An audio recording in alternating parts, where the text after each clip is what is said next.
விருதுநகர் மாவட்டம் கிருஷ்ணன் கோவிலில் கல்வி பணியில் கடந்த 34 ஆண்டுகளாக சிறப்பாக சேவையாற்றி வரும் VPMM கல்வி நிறுவனங்கள், கலை மற்றும் அறிவியல் கல்லூரி, பொறியியல் கல்லூரி, நர்சிங் கல்லூரி, கல்வியியல் கல்லூரி உள்ளிட்ட பல்வேறு கல்வி நிறுவனங்கள் ஒரே வளாகத்தில். உறுப்பினர் ஆர் காமராஜ் அவர்கள். மாண்புமிகு பேரவைத் தலைவர் அவர்களே, கீழ்கான அவசர பொதுமுக்கியம் வாய்ந்த நிகழ்வினை விதி 55 கீழ் மாண்புமிகு எரிசக்தித்துறை அமைச்சர் அவர்களின் கவனத்திற்கு கொண்டு வருகிறேன். திருவாரூர் மாவட்டம் நன்னிலம் சட்டமன்ற தொகுதி, வலங்கைமான் வட்டம், விளத்தூர், ஊத்துக்காடு துணை மின் நிலையங்கள் முறையே 2020, 2021 ஆண்டு அனுமதிகள் அளிக்கப்பட்டு நிதியும் ஒதுக்கப்பட்டு பணிகள் இதுவரை தொடங்கப்படவில்லை. பணிகள் துவங்கப்பட வேண்டியதன் அவசியம் குறித்து அவையின் கவனத்தை ஈர்த்து அமர்கிறேன். மாண்புமிகு அவை முன்னவர். மாண்புமிகு பேரவைத் தலைவர் அவர்களே, அவையில் இருக்கிற ஒவ்வொரு சட்டமன்ற உறுப்பினருக்கும் உரிமை இருக்கிறது.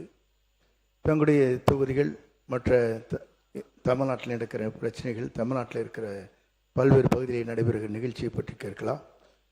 ஆனால் கவன ஈர்ப்பு தீர்மானத்தை அவர்கள் கொண்டு வந்து கேட்கின்ற போது இங்கே இருக்கின்ற அமைச்சர்கள் அதற்கு சரியான பதிலை வைத்திருக்கிறார்களா என்பதை தெரிந்ததற்கு பிறகு நீங்கள் அதை அனுமதித்தால் அது நன்றாக இருக்கும். இன்றைக்கு ஒரு ட்ரையலாக நீங்கள் பார்த்துட்டீங்க.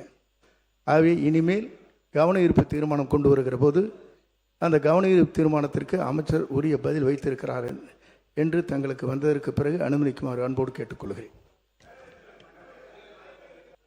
மாண்புமிகு உறுப்பினர் உட்காருங்க அவங்க இல்லை.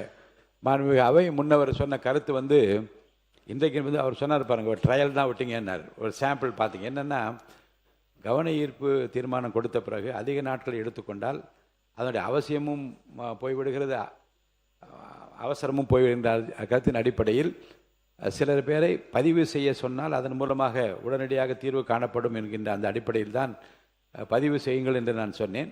பலர் சொன்ன கருத்துக்களுக்கு உடனடியாக மாண்பு அமைச்சர் பெருமக்களும் பதில் சொல்லியிருக்கிறார்கள்.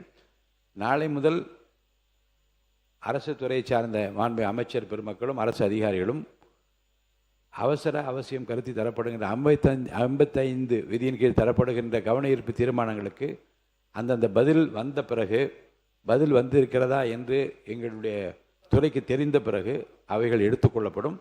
அவைகளை வகைப்படுத்தி வரிசைப்படுத்தி பதில் வந்த பிறகு அவையில் எடுத்துக்கொள்ளப்படும் என்பதை நான் தெரிவித்து இப்போது மென்ஷன் முடிக்கலாம். மாண்புமிகு உறுப்பினர் கோஹரி.